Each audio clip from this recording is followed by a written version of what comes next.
सभी भक्तजनों को हमारी तरफ से जय श्री राम।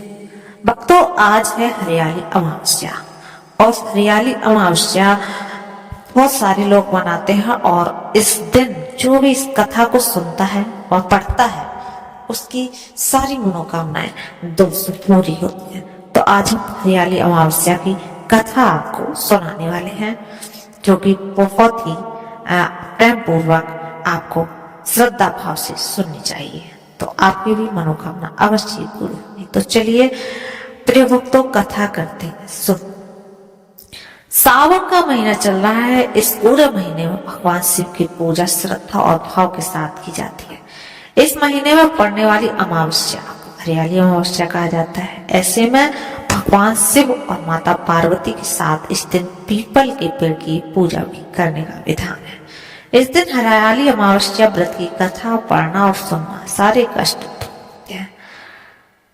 तो एक वक्त की बात है, एक राजा अपने महल में पूरे परिवार के साथ हंसी खुशी रहा करते थे।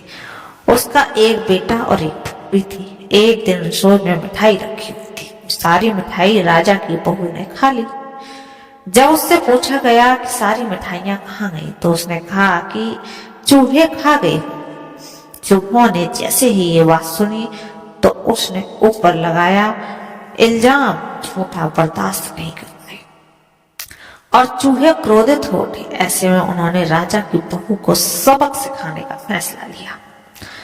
कुछ दिनों बाद राजा के महल में मेहमान आए। इस दिन चूहों ने फायदा उठाया। चूहे ने राजा की बहू की सारी साड़ियां चुरा कर महल आए मेहमानों के कमरे में रख दी।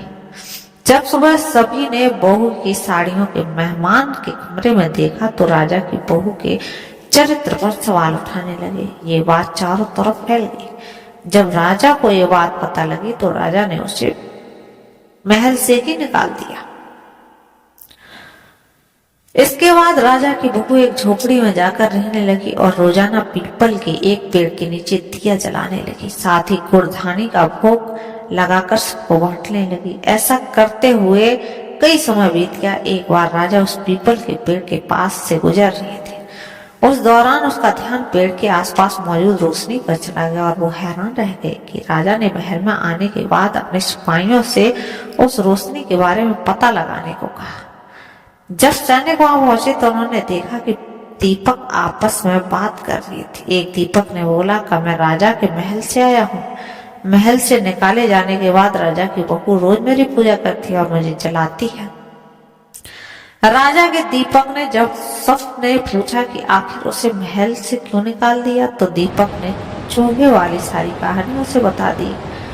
ये सारी बातें सुनकर के सैनिक भी हैरान रह गए और उन्होंने राजा को सारी बात बता दी। राजा को अपनी गलती का एहसास हुआ और वो अपने पुत्र वधु को वापस महल लेकर आए। इसके बाद भी राजा की बहू लगातार पीपल के पेड़ के नीचे दिया जलाती रही और खुशहाल जिंदगी बिताती रही। दोस्तों, अगर आप भी भगवान की पूजा करते हैं, कहीं ना कहीं से जुड़े हैं, तो अवश्य आपके सारे कष्ट दूर होकर आपको भी अवश्य ही आपकी मनोकामनाएं पूरी होती हैं।